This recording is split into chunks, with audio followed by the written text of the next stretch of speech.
Hello viewers, আসসালামু আলাইকুম। আশা করি যে যেখানে আছেন সকলেই খুব ভালো আছেন। আজকের ভিডিওতে আজ আমি আপনাদেরকে দেখাবো গোসলের আগে সাবানের বদলে ত্বকে কী লাগিয়ে গোসল করবেন, যাতে করে আপনাদের ত্বক সাবানের থেকেও অনেক বেশি ক্লিন অ্যান্ড ক্লিয়ার হবে। সেই সঙ্গে ত্বকের রঙকে এটি ফর্সা, উজ্জ্বল, ঝকঝকে করে তুলবে। এই রেমেডিটি আপনারা মুখ সহ হাত, পা এমনকি ফুল বডিতে ইউজ করতে পারবেন। তাহলে চলুন ভিউয়ার্স, দেখে নেওয়া যাক রেমেডিটি কিভাবে বানাতে হবে ও কিভাবে ত্বকে অ্যাপ্লাই করতে হবে। আজকের রেমেডির প্রধান উপকরণ হলো শ্যাম্পু। শ্যাম্পু আমাদের ত্বককে খুব ভালোভাবে পরিষ্কার করে, যেমনটা আমাদের মাথার স্ক্যাল্প ও চুলকে পরিষ্কার করে। সেই সঙ্গে আমাদের ত্বকের রঙকেও ফর্সা করতে সাহায্য করে।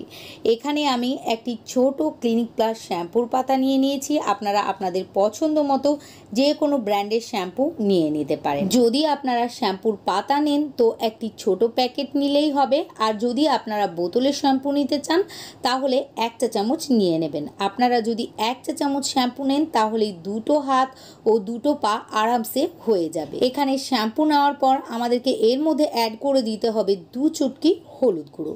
এখানে আপনারা কস্তুরি হলুদ গুঁড়ো বা রান্নার হলুদ গুঁড়ো, যার কাছে যেটা সুবিধা মনে হবে সেটাই নিয়ে নিতে পারেন।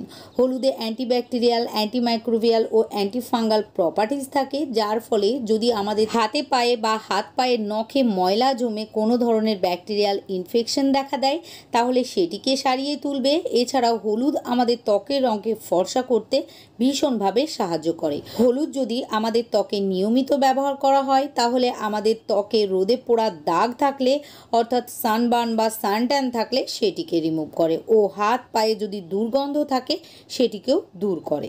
এবার এর মধ্যে আমাদেরকে অ্যাড করতে হবে 1/2 চা চামচ কফি পাউডার। কফি পাউডার আমাদের ত্বকে অ্যান্টি এজিংয়ের কাজ করবে, ত্বককে ইনস্ট্যান্ট ফর্সা বানাবে ও ত্বকের দাগ ছোপকে কম করতেও সাহায্য করবে। এবার আমাদেরকে এর মধ্যে দিয়ে দিতে হবে 2 চা চামচ চালের গুঁড়া। আমরা সকলেই জানি চাল আমাদের ত্বককে ধবধবে ফর্সা বানাতে তো সাহায্য করেই, সেই সঙ্গে এটি খুব ভালো স্ক্রাবারেরও কাজ করে। চালের ছোট ছোট কণা আমাদের ত্বককে গভীরভাবে পরিষ্কার করতে সাহায্য করে। এটি নিয়মিত ব্যবহারে আমাদের ত্বক লাইটেন ও ব্রাইটেন হয়ে ওঠে। এবার আমাদেরকে নিয়ে নিতে হবে কাঁচা দুধ। কাঁচা দুধের মধ্যে ন্যাচারাল ক্লিনজিং প্রপার্টিজ থাকে, ফলে এটি আমাদের ত্বককে ডিপলি ক্লিন করতে পারে। এছাড়াও এর মধ্যে স্কিন হোয়াইটনিং প্রপার্টিজ রয়েছে, যার ফলে এটি ব্যবহারে আমাদের ত্বকের রঙকে ফর্সা, উজ্জ্বল বানাতে তো সাহায্য করে, সেই সঙ্গে এটি ত্বক থেকে দাগ ছোপকে হালকা করতেও সাহায্য করে।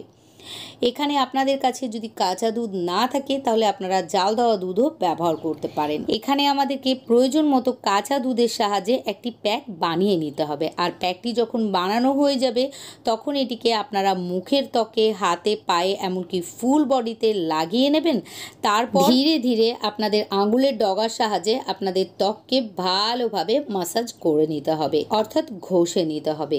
যেখানে যেখানে আপনাদের ত্বকের মধ্যে ব্ল্যাক হেডস, হোয়াইট হেডস রয়েছে বা যেই অংশটা অনেক বেশি কালো হয়ে গিয়েছে সেই অংশটাকে ভালোভাবে একটু ঘষে নেবেন। তারপর নর্মাল পানি দিয়ে ত্বক ধুয়ে ফেলবেন, আর ধুয়ে ফেলার পর আপনারা লক্ষ্য করতে পারবেন আপনাদের ত্বক ফার্স্ট বার ইউজে অনেক বেশি পরিষ্কার, অনেক বেশি ফর্সা, উজ্জ্বল দেখাচ্ছে, এবং হাত পাগুলি পার্লারের ম্যানিকিওর ও প্যাডিকিওরের মতোই চকচক করছে। আপনারা ভালো ফলাফলের জন্য এই রেমেডিটি সপ্তাহে অন্ততপক্ষে একবার করে নেবেন। আর যদি আপনাদের ত্বক খুব বেশি কালো ও ময়লা জমে থাকে তাহলে একদিন পর একদিন সাবানের বদলে এই রেমেডিটি ইউজ করুন, তাহলেই দেখবেন আপনাদের স্কিন স্ট্রাকচার একদমই চেঞ্জ হয়ে গিয়েছে।